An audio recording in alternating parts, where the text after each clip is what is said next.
All right, we're going to crack on with our next speaker, Helle. She's come all the way from Aarhus in Denmark, where she enjoys building digital strategies in front of the screen and then going out and bird watching and hunting in the wild, which is very good.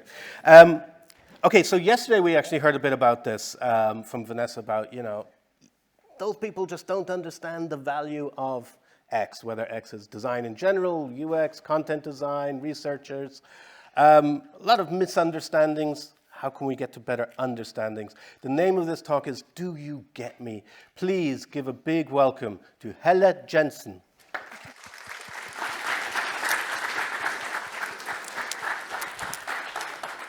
All right, thank you for that. So the topic of understanding, I think we've seen a lot of different perspectives on that yesterday and this morning. And it's one of my favorite topics. So yeah, I'm one of the ones who I get an agency.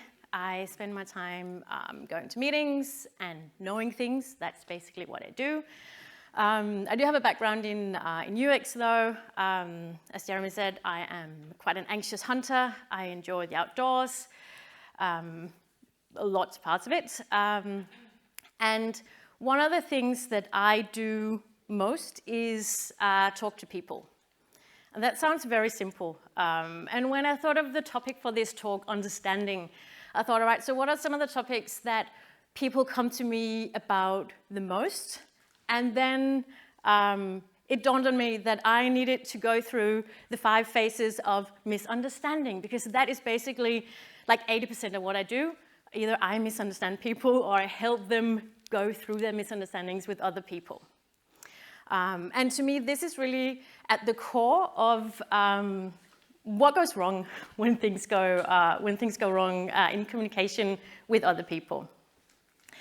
So we start off with frustration. And we've had sort of a lot of different examples of that already in the other talks. So this is all about, why don't they get me? Why don't they get what I'm doing? Why don't they get why this is important? We all know the feeling from time to time. If that doesn't blow over, we move into disappointment. We never get to do any of the cool stuff because the developers always get the spacing wrong and the client doesn't want to pay for it. And no one really thought about the interaction hierarchy. So what are we even doing? I'm so disappointed in this task because it was supposed to be really cool. Then comes resentment. And we get really pissy about it. And we walk around thinking, I can't work with these people because they don't get what I do. Sales always overpromises.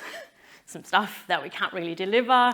The developers really don't want to do the cool stuff. I mean, I can't do this. I need to go work in-house or I need to go work in an agency. I just need something else. And then we move into anger. Everyone always works against me. These people are stupid. I hate this shit. I don't want to do this project. I think you're laughing because you've been there. And the last phase is just plain resignation, just fuck it. All right, let's just get it over with, basically. And we become disengaged from what we do. What was supposed to be really cool just becomes, nah, whatever. Yeah, we'll make it blue, I don't care. Opacity, all right, we'll get it. And this, I think, is really dangerous because it makes what we do really boring. So I told someone yesterday that I don't believe in passion, which I don't. I stand by that. But I do actually believe in liking what you do. So I wanted to dive into a few of the most common misunderstandings that I see in my work. So we're going to have a closer look at some hopefully very well-known characters, the people that at least some of us work a lot with. So we've got that guy from sales. He's got really nice wavy hair and he's really good at talking. He always has a PowerPoint slide for whatever we're going to do. We're also going to talk a little bit about the project manager. She just really wants to be able to plan, and why can't you give her an estimate? I mean, it can't be that hard. And then we're also going to talk about the developer, the front-end developer, who just does not want to hear about another custom dropdown. Can you just not do that, please? These are real examples. And I think we all have colleagues who have bits of these characters that we work with every day. And to me, the essential thing is, do we understand them? Do we understand why it's difficult for them to understand us? Do we understand how they become a success and what role we play in that? Or do we just like kind of get what they do, but we don't really get why they don't get us, why they don't get what we say time and time again, over and over, using the exact same words. So to me, bringing together multiple points of view really makes the whole experience. And I think we've seen a lot of examples of that in the other talks as well.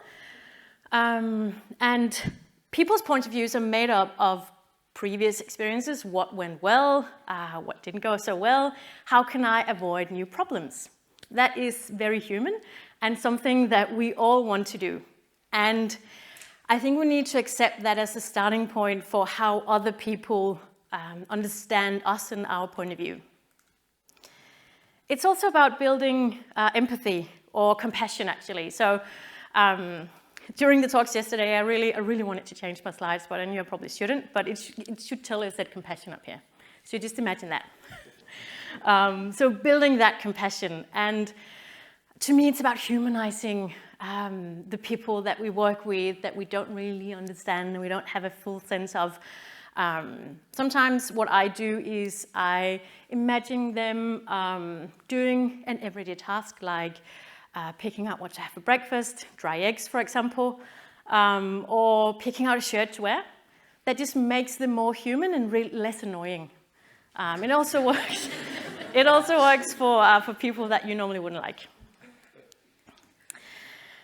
It also reduces conflict, surprisingly, when we understand people. So once you get their point of view and where they're coming from and why it's so hard for them to get the value of what you do, you're actually you're more open to then explaining it to them in another way.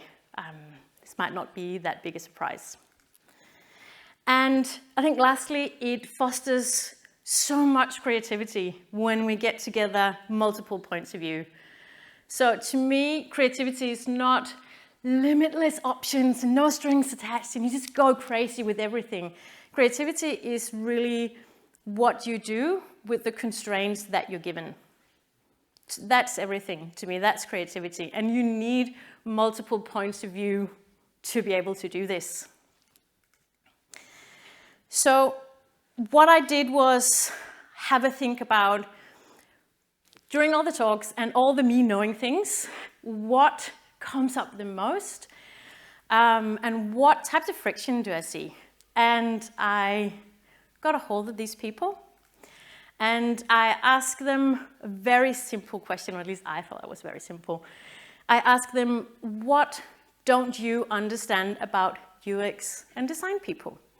And they were kind enough to answer me. Something I don't understand is why the UX and design people don't take on a more commercial responsibility. They've traditionally been the user's ambassador. That's great, but they're also perfectly aligned to sort of take on, be the business ambassador and take on more commercial responsibility. That was Lars. He is that guy from sales. He's very nice. He's got very nice hair. But what's essentially going on here is Lars saying, why don't you get my point of view? Why don't you get that it's important to me that you have a commercial relationship with the client that we're working with? So coming from a design point of view, us making an effort to understand why the commercial aspect is important, why we can't suggest 200 hours of user research if you've got a budget of 300 and that includes development. So we need to figure out what to do with the constraints that we're given, also in a commercial context. It's a lot about understanding how your client makes a business, and we had some great examples yesterday about great design versus company just want to make money.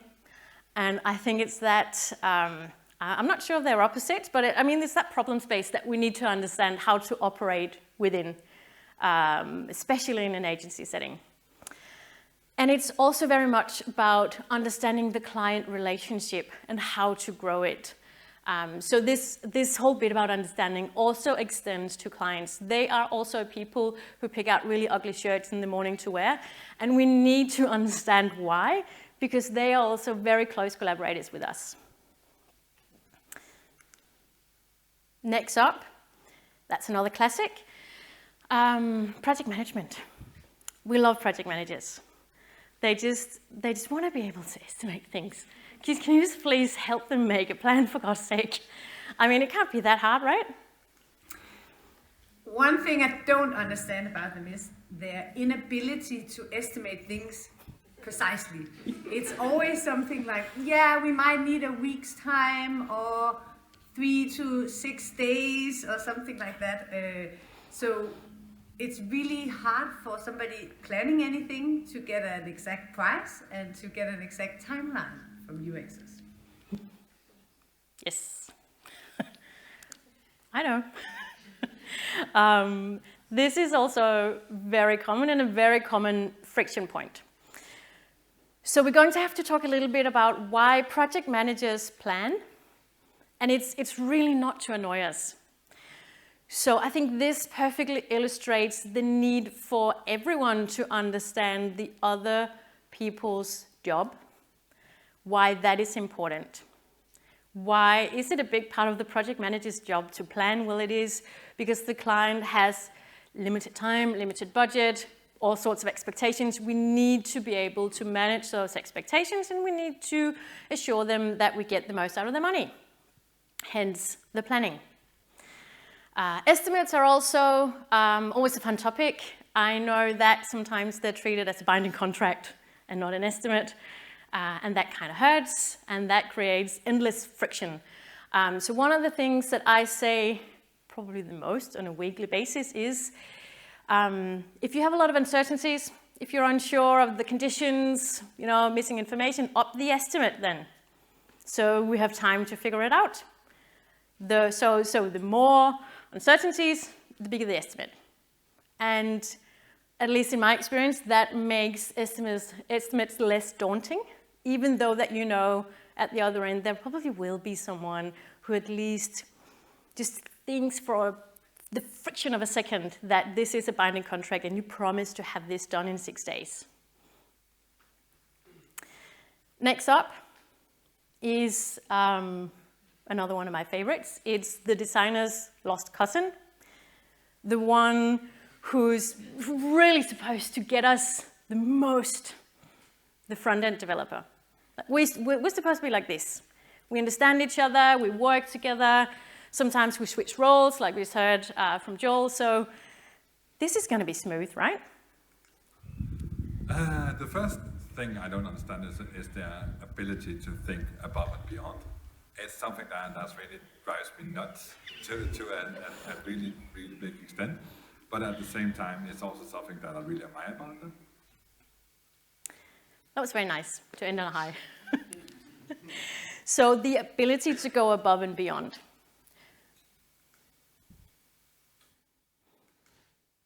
Making my way downtown, walking fast, faces fast, and I'm homebound. And I need you, and I miss you, and now I want. This is basically what happens at every stand-up. You're very welcome to join one day. What I find, I mean, I think this illustrates it so well.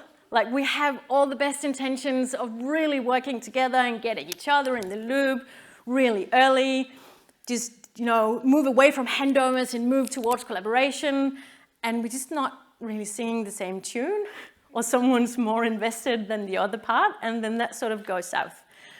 So what I find affects this the most is the absence of clear goals. To me, that is really what Martin was saying in the video about us annoying him when we go above and beyond. That's basically, you know, us just trailing off with our ambitions and some unclear goals, and we could do all these cool things, but no one really took the time to then sit down and say, right, what are the project goals? What do we actually want to achieve? What does success look like? But we did talk a lot about what cool looks like. And that creates friction, and that drives Martin nuts, because then his impression is that we go above and beyond and we don't really need to. But we can do a few things. So I brought a few classics for you today that you can reflect on or just, you know, grab and use. I think it's about adapting your way of communication. So first up, one thing you can do is actually pay attention. Pay attention to the other person's job. What is it actually? Why do project managers plan? But most importantly, what makes the other person a success? When do they succeed? How do they succeed? Pay attention and talk to them. Next up, this is a classic. Why, how, when, who, open-ended questions. So it's the oldest trick in the book, but it's in the book for a reason.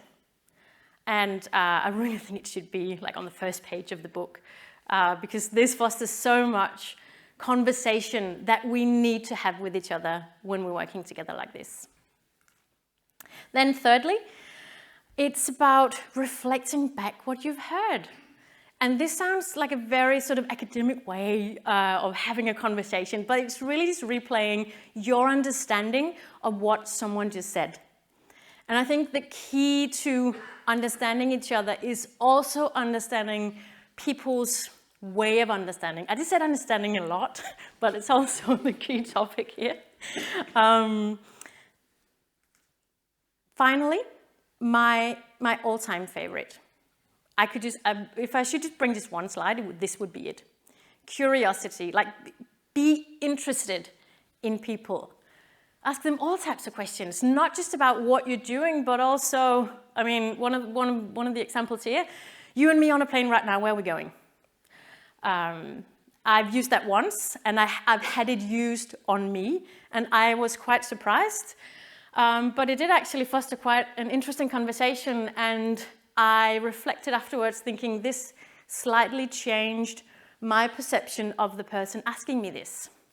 So be curious about people, about the situations that you're in with people, and ask them questions and ask them for examples and ask them about their experience. And then you might be thinking, then, well, what if they're wrong? Like, what if they're just idiots and they don't get it? We've all thought about that sometimes. So what if they're just plain wrong and they don't want to get it, and they're just working against you, basically? I am very sorry, but they are not idiots most of the time, at least not in that context. I think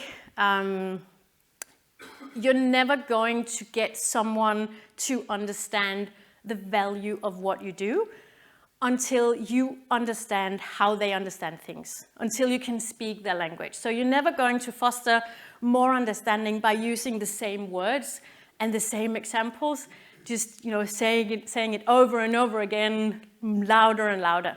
That's not going to get you anywhere. So you need to make an effort to understand how the other person receives what you're saying and understands your message.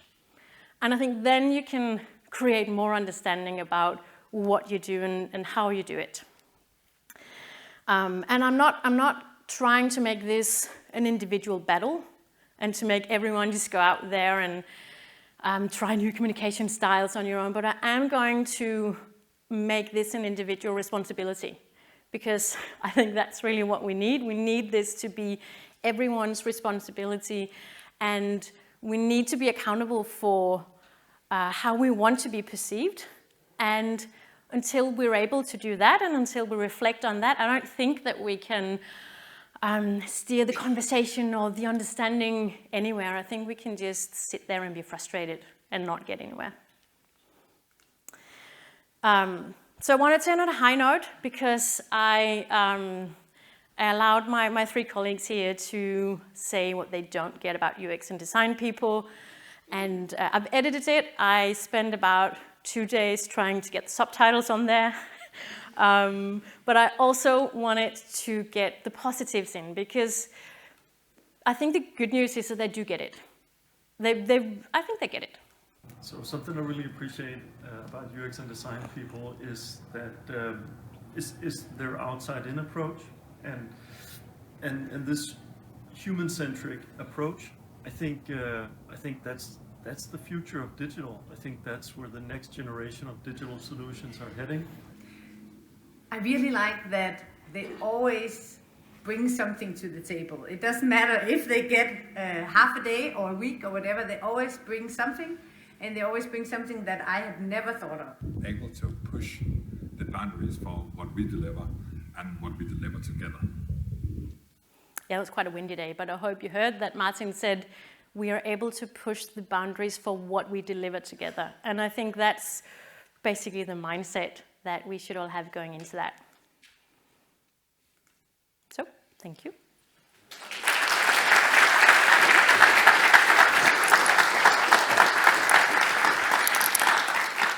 So, you said you don't think passion exists.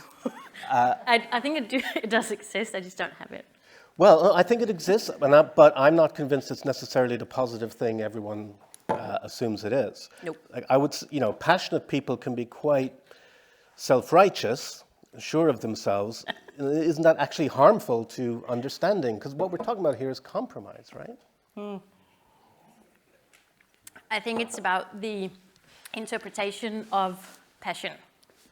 Because the reason I say I don't believe in passion is because I think it's just too big a word for digital products. That's why I don't have it, because I want to reserve that for something else. Yep. So I think when people say they're passionate, I think what they mean is they just care about what they do, and they care about making their mark in the world. And at least that's an interpretation that I can relate to a little better than just saying I'm really passionate about web design. So that sounds kind of weird. But it can be very hard to reason with a passionate person, right? Yes. Because they're so convinced of their thing. I wish you hadn't chosen the example of a custom drop-down menu. I'm sorry. Just because, okay, it may well be that in that situation, Martin is like, they're making more work for me, sure. But in that particular example, custom drop-down menu is probably not going to be accessible compared to using what the browser gives you.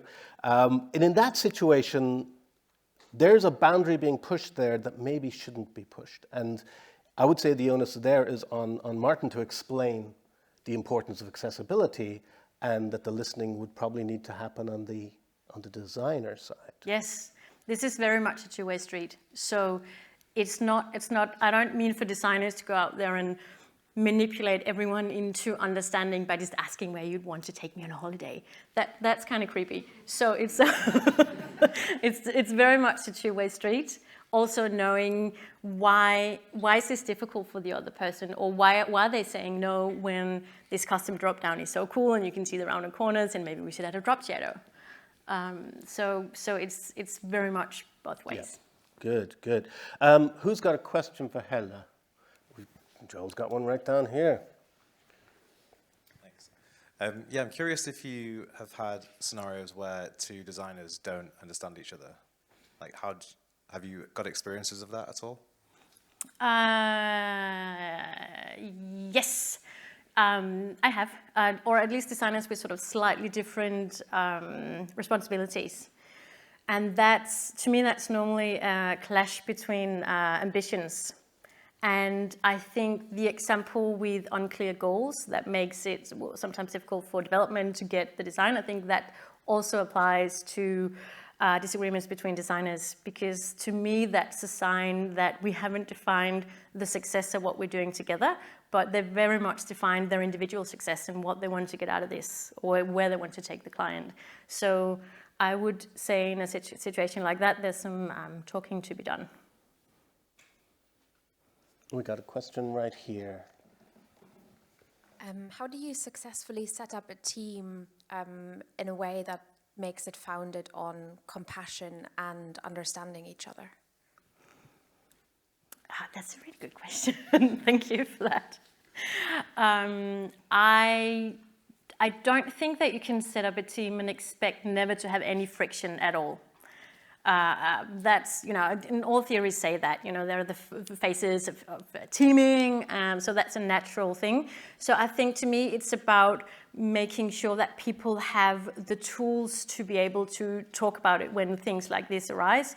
So it's very much about, of course, there's also all the process-related things, so project goals and what are we doing and when are we doing it, why are we doing it. But it's also about encouraging honesty and openness within the team, communicating your limits, and making sure that there's a setting where people are comfortable speaking up and also comfortable having fights when that's needed. Because, it's possible to have an environment of toxic agreement. Yes. Right? Where nobody's ever going to disagree. Yeah. Because they dare not disagree. That, I feel, would be as bad as an environment where people are constantly disagreeing. Disagreement isn't necessarily a bad thing, right? No. It's a good thing. It's just, for some people, very uncomfortable. So it's one of my mantras that we should just practice being uncomfortable and just, sit there, be uncomfortable in all your uncomfortableness and just take it in for a little while. Does anyone else have a question for Helle? Yes, back there. Keep the hand up. Great.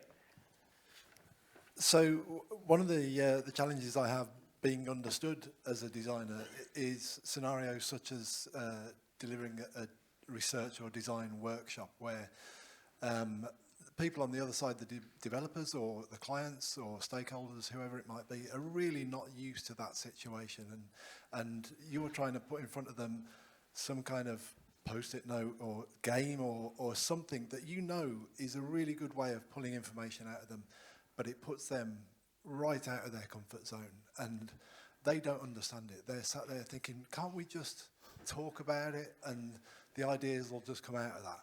And I know that those things can deliver results, but however much I try to set that up, it's always a challenge. Have you got any tips about helping people understand a designer's point of view and why those processes work? Yes, and thank you for that question. I think most designers can relate to being in that workshop and you brought all your post-its and it's just really awkward because no one wants to do it and you've got 3 hours planned and then what are we going to do? So to me, the preparation for such a session is everything, right? So really talking it through with the stakeholders, making it clear what we want to get out of it. Because to me, the method is not really the important thing here. The outcome is. So being very clear about what do we need from this, whatever was going to go on in the session. What do we need to move forward? What do we need to get from you? What do you need to get from us? And sometimes you need specific information, and sometimes when you have a lot of stakeholders in a room, you need people to disagree a little bit, and then to get them together before lunch. So being very clear on those goals, both the project-related goals and the stakeholder management goals, I think can help prep your client for your view on how that's then going to be done. So I think information and preparation is really key, but I am always very pragmatic with methods in workshops like that, because forcing people to sit there and use post-its when they're way out of their comfort zone just gets you nowhere. It's just, limits the trust in your further work, and I think that's a really bad situation. So I would rather do something more old-fashioned and then get better outcomes than insisting on a specific method, even though I know that theoretically it should work and it should foster creativity, but I would then pick bits and pieces from it and use in a more old-fashioned setting, I suppose. Great. All right, that's all we have time for. Thank you so much. Thank you. Helle Jensen.